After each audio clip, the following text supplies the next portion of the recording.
खूबसूरत प्रेम कहानी के बाद उन्होंने शादी कर ली और 2 हफ्ते बाद पति काम पर जाने के लिए उठा और अपना चेहरा धोने के लिए बाथरूम गया।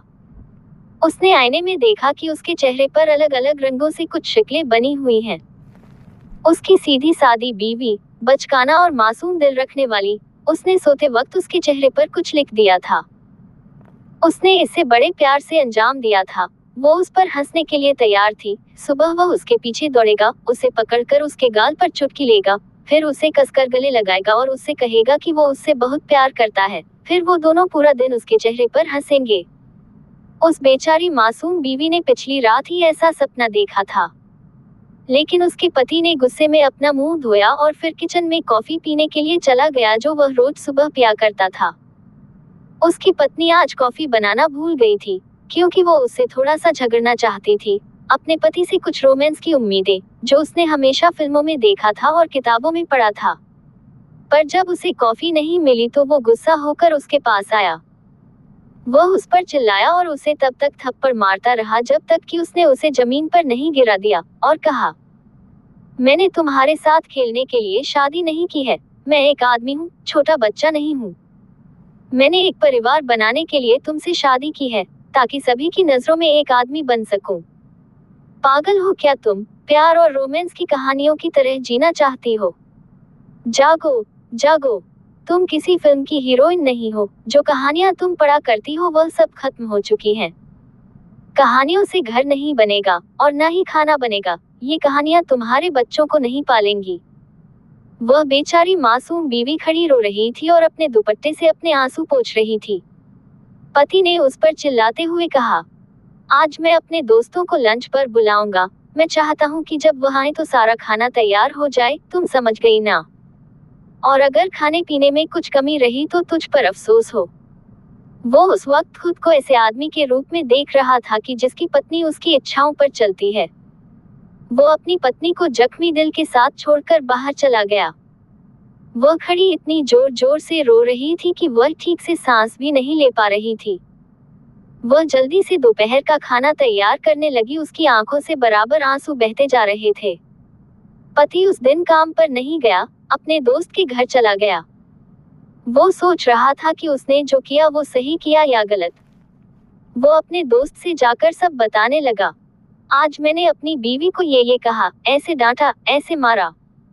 लेकिन सौभाग्य से उसका दोस्त उसके जैसा नहीं था। उसने उसे अपनी बात पूरी करने की अनुमति नहीं दी और यह कहते हुए उसे बीच में ही रोक दिया। ये सब कैसी क्रूरता तुम्हारे अंदर भरी है? इस तरह तुम अपनी पत्नी के साथ व्यवहार करते हो। क्या तुम एक अच्छे पति हो? क्या तुमने ईश्वर के दूत को नहीं सुना? महिलाओं के प्रति दयालु रहो। महिलाएं कांच की बनी बोतल की तरह होती हैं। आपको उसके साथ नरमी से व्यवहार करना होगा, उसके प्रति दयालु होना होगा, उसके साथ कोमल होना होगा, उसे दुलारना होगा और उसे तोड़ना नहीं होगा। अरे यार, तुमने अभी कुछ समय पहले अपनी पत्नी से खाना पकाने और बच्चों की परवरिश के बारे में जो बताया था, वो सब मूल रूप से उसके साधारण कामों में से एक है, जिसे वो रोज करती है। और तुम्हारा उसके साथ दयालु और स्नेही होने से ही तुम्हारे लिए उसका प्यार और जुनून बढ़ेगा। वो आपको बताए बिना घर के वो सारे काम करेगी जो तुम चाहते हो। वह तेरी दासी नहीं है और न वह घर की नौकरानी है। तूने भी उससे इसलिए शादी नहीं की है कि जब उसकी जरूरत पड़े तो तू उसे इस्तेमाल करे, वरना उसे कूड़े की तरह फेंक दे। मेरे दोस्त, वो आपकी पत्नी है, आपका जीवन है, आपका सब कुछ है। उसे परेशान मत करो। ईश्वर से माफी मांगो और अपनी पत्नी के पास लौट जाओ, उसकी इज्जत करो और फिर कभी उसको तकलीफ ना देना। पति दुखी हुआ, बहुत पछताया और अपने अंदर कुछ कमजोरी महसूस की। वो रो रहा था और अपने किए पर बहुत शर्मिंदा था। और फिर उसने पत्नी को ये बताने के लिए फोन करने का फैसला किया कि उसने अपने दोस्तों के साथ दोपहर का लंच कैंसिल कर दिया है और वो घर आ रहा है। वो उसके साथ बैठकर खाना खाएगा। वो उसे बहुत याद कर रहा है। फोन की घंटी बजी, लेकिन उसने फोन नहीं उठाया। उसने वापस कॉल किया, लेकिन किसी ने जवाब नहीं दिया। उसने कहा, कोई बात नहीं, शायद वह कामों में व्यस्त है इसीलिए वह फोन नहीं उठा सकी। वह घर लौटा, घंटी बजाई, लेकिन अंदर से कोई जवाब नहीं आया। उसने अपनी जेब में चाबी ढूंढी, लेकिन सुबह वह गुस्से में चाबी ले जाना भूल गया था। उसने खुद से सवाल किया, वो क्या कर रही होगी। उसने फिर से घर की घंटी बजाई, लेकिन किसी ने उसे जवाब नहीं दिया। और अचानक उसका फोन बजने लगा। फोन करने वाला उसका साला था। उसने बताया, बहन ने मुझे फोन करके बताया, भाई मैं ठीक नहीं हूँ, मेरी तबीयत बहुत खराब हो रही है, मुझे अस्पताल लेकर चलो। उसने बताया। बहन ये सब बताते हुए बहुत रो रही थी। वह कह रही थी, भाई जल्दी से आ जाओ, मुझे बहुत डर लग रहा है।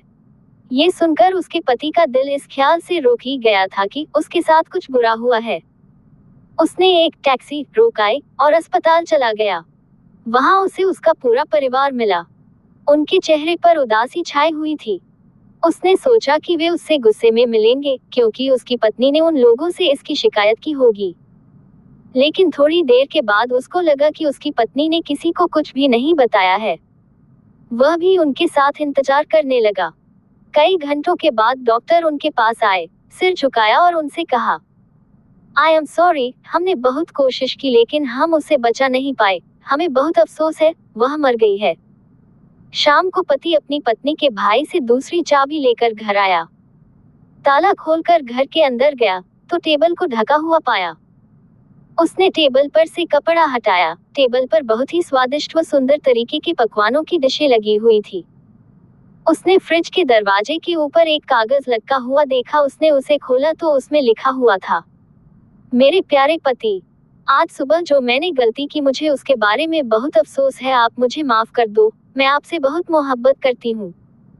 मैं चाहती थी कि आप मुझे गले लगाकर मुझसे कहें कि मैं तुमसे बहुत मोहब्बत करता हूँ, तुम मेरी जिंदगी हो।